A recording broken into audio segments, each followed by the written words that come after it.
सुबह के 10 बजने को है, वक्त हो चला है अपना बिहार का, और बिहार में आएगी किसकी बहार, इस पर न्यूज 18 की नजर लगातार बनी हुई और एक्सक्लूसिव खबरें हम आप तक पहुंचा रहे हैं, पल पल की अपडेट पहुंचा रहे हैं। देखिए, चुनावी तारीखों का ऐलान हो गया है, लेकिन सीट शेयरिंग पर बात अब तक नहीं बन पाई है। और इसी बीच अगर एनडीए खेमे की बात करें तो एनडीए खेमे से एक्सक्लूसिव खबर हम आप तक पहुंचा रहे हैं। दरअसल चिराग पासवान को मनाने में बीजेपी लगी हुई है, क्योंकि चिराग पासवान कम सीटों पर समझौता करने के लिए बिल्कुल तैयार नहीं है। उन्होंने अपने सोशल मीडिया प्लेटफॉर्म एक्स पर भी पोस्ट करते हुए कुछ बातें कही हैं, और उसी को लेकर सियासी गलियारे में चर्चा पुरजोर तरीके से हो रही है। क्या होगा सीटों का फॉर्मूला, न्यूज 18 एक्सक्लूसिवली आपको बता रहा है। आपको बता दें कि एनडीए में संभावित सीट शेयरिंग का फॉर्मूला जेडीयू का 103 सीट, और पिछली बार अगर हम ज्ञात हो आपको तो साल 2020 में जेडीयू को 115 सीटें मिली थी, बीजेपी को इस बार यानी 102 सीट संभावित बताई जा रही है।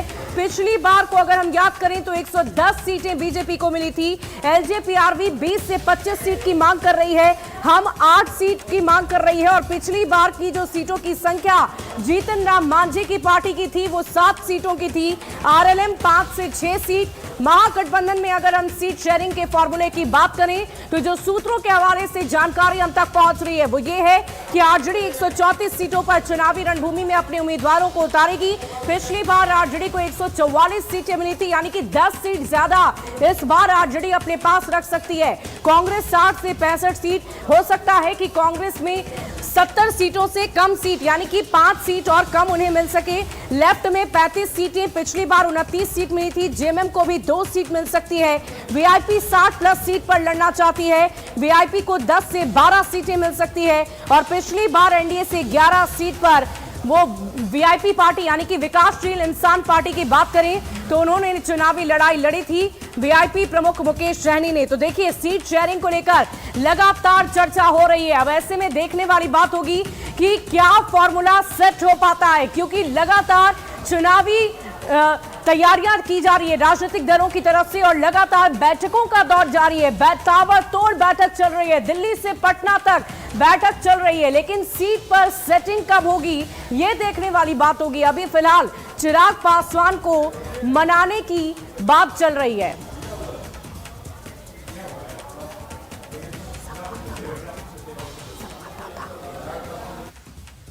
साथ न्यूज 18 संवाददाता अमन शर्मा हमारे साथ जुड़ रहे हैं। अमन, सबसे पहले बताइए कि सीटों का फॉर्मूला क्या तय किया जा सकता है, क्योंकि अभी भी बहुत कंफ्यूजन चल रहा है, चाहे हम महागठबंधन की बात करें या एनडीए की बात करें, कहां पर पेंच फंसता हुआ नजर आ रहा है।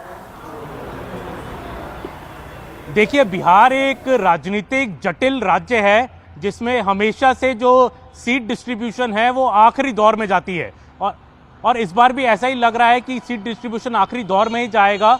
जो मोटा मोटा बताया जा रहा है कि जो जेडीयू है, जो नीतीश कुमार की पार्टी है, वो कम से कम 103 सीट लड़ना चाह रही है, और कह रही है बीजेपी को कि बाकी सीटें आप लड़िए और आप बाकी पार्टीज को मनाइए। तो बीजेपी जो है जनरली 1 या 2 सीट कम लड़ेगी जेडीयू से, तकरीबन 102 सीट लड़ सकती है। तो अगर ये दोनों पार्टियों को मिलाया जाए तो तकरीबन 38-39 सीट ही बचती है बाकी 3 पार्टीज के लिए। अब जो चिराग पासवान है वो खुद ही 35 सीट मांग रहे हैं, तो बीजेपी उनको 35 सीट कैसे दे सकता है। उनको मनाया जा रहा है कि वो 20-22 सीट पे लड़े, क्योंकि 7-8 सीटें जितिन राम मांझी की पार्टी को और 6 से 7 सीटें उपेंद्र कुशवाहा को भी देने जाने की उम्मीद है। चिराग पासवान ज्यादा सीटें जाते हैं क्योंकि उनके 5 लोकसभा सांसद हैं, पिछले इलेक्शन में उनका स्ट्राइक रेट भी लोकसभा में अच्छा रहा है, असेंबली इलेक्शन में वो अकेले लड़े थे, कोई सीट नहीं जीत पाए थे। तो ऐसा नहीं लग रहा है मुझे कि चिराग पासवान एनडीए को छोड़ देंगे, एनडीए के अंदर रहेंगे, पर एनडीए के अंदर अपनी सीटों की लड़ाई वो लड़ रहे हैं। आज उनका बयान आया है कि अभी तो बातचीत शुरुआती दौर में है, तो लग रहा है कि अभी 1-2 दिन और लगेंगे एनडीए की सीट डिस्ट्रीब्यूशन फर्म अप होने में, और चिराग पासवान को मनाना ही टॉप प्रायोरिटी लग रहा है इस टाइम बीजेपी का, बिकॉज वो एक की एलाई है, की वोट है उनका, और एनडीए उनको अपने साथ भी रखना चाहता है, वो भी रहना चाहते हैं, बट वो 30 से ऊपर सीटें चाह रहे हैं। देखिए कैसे हो पाता है, क्या बीजेपी अपनी सीटें कम कर पाएगा उनको मनाने के लिए, ये देखना पड़ेगा। दूसरी तरफ महागठबंधन की हम बात करें तो आरजेडी ही सबसे ज्यादा सीटें लड़ेगी, 134-135 सीटों की बात हो रही है जो मुझे पास जानकारी है। कांग्रेस जो 70 सीटें पिछली बार लड़ा था उसको थोड़ा कम लाने की कोशिश हो रहा है, बिकॉज कांग्रेस का पिछली बार स्ट्राइक रेट बहुत कम था, सिर्फ 19 सीटें जीत पाए थे। तो कांग्रेस भी अपनी सीटें कम कराने से बिल्कुल नहीं मान रही है। कांग्रेस भी 70 प्लस सीटें लड़ना चाह रही है, पर ये पॉसिबल नहीं लग रहा है क्योंकि आरजेडी सबसे ज़्यादा सीटें लड़ना चाहता है। जो एक सिरदर्द मुझे लग रहा है इस कैंप में बना हुआ है वो वीआईपी पार्टी है मुकेश साहनी की। वो कम से कम 30 सीटें चाह रहे हैं और खुद डिप्टी सीएम भी बनना चाह रहे हैं। इस बात पे आरजेडी क्या मानेगी लगता नहीं है। आरजेडी ज़्यादा से ज़्यादा 12-13 सीटें मुकेश साहनी को देने के तरफ में है। वो भी बातचीत लगातार कल भी चली है लंबी। लेफ्ट पार्टीज भी ज़्यादा सीटें चाह रही हैं, 40 से 45 सीटें, क्योंकि उनका स्ट्राइक रेट उनका भी पिछले इलेक्शंस में अच्छा रहा है। तो मुझे लग रहा है ये जो अभी वार्ता है ये 1-2 दिन और चलने की संभावना है। अभी जल्दबाजी में कोई भी पार्टी इस सीट डिस्ट्रीब्यूशन को फाइनल शायद ना कर पाए, पर यह हो सकता है कि कुछ पार्टियां अपनी कैंडिडेट रिलीज डिक्लेयर करना शुरू कर दें।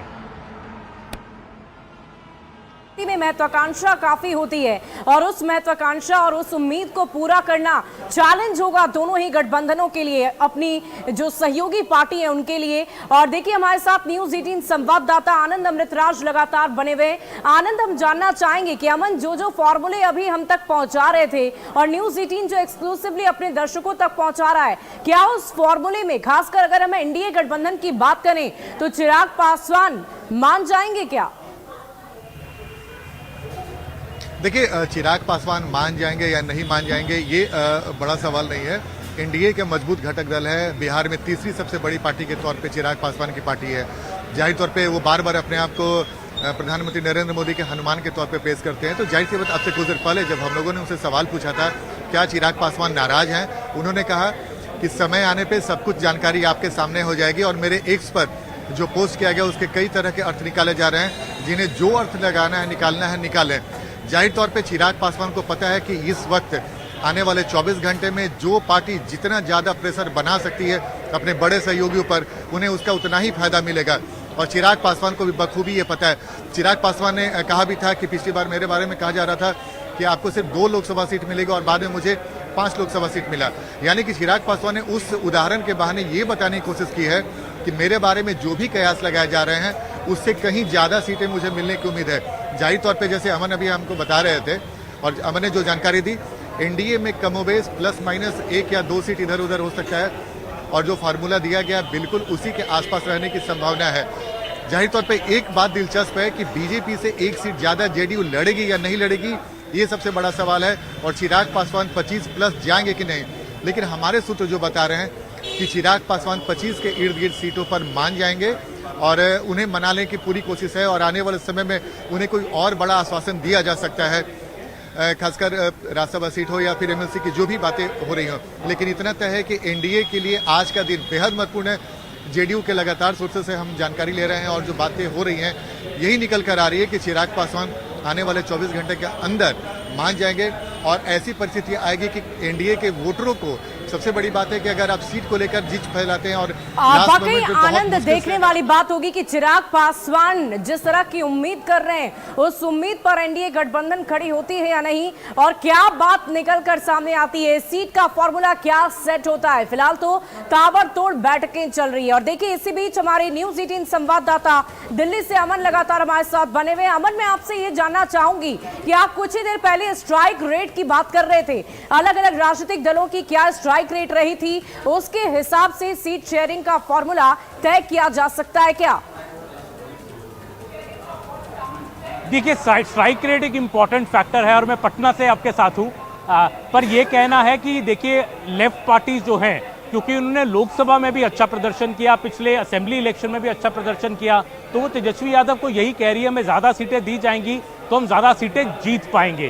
कांग्रेस का स्ट्राइक रेट बहुत खराब है। पिछले इलेक्शन में 70 सीटें के करीब लड़ी, सिर्फ 19 सीटें जीत पाई। एक बड़ा कारण रहा कि महागठबंधन पावर में नहीं आ पाया, उसका एक बड़ा कारण कांग्रेस पार्टी है पिछले इलेक्शन में।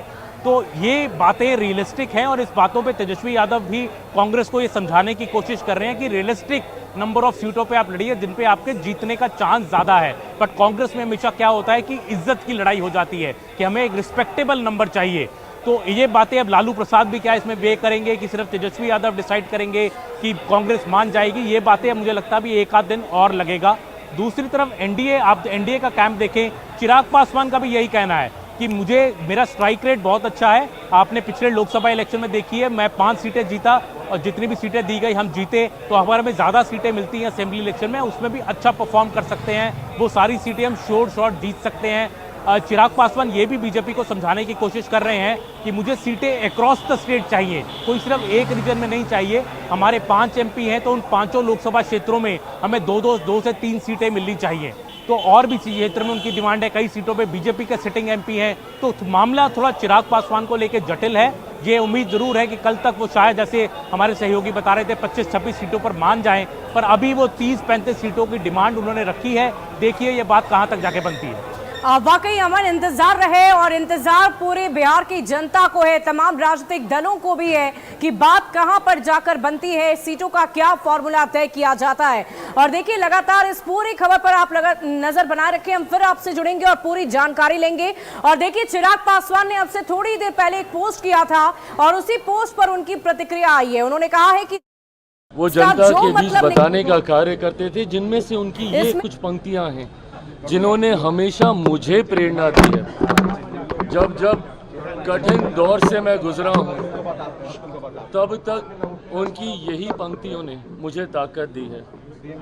जुल्म करो मत, जुल्म सहो मत, जीना है तो मरना सीखो, कदम कदम पर लड़ना सीखो। अगर मैं लड़ता नहीं तो उन विपरीत परिस्थितियों से बाहर नहीं निकलता। आप संभवतः इसके कई राजनीतिक मायने निकालने का प्रयास कर रहे होंगे, पर मेरे लिए इनके राजनीतिक मायनों से ज़्यादा मेरी पिता के द्वारा दी गई वो शक्ति है जिसने हमेशा मुझे कठिन समय में हिम्मत बांधने का काम किया।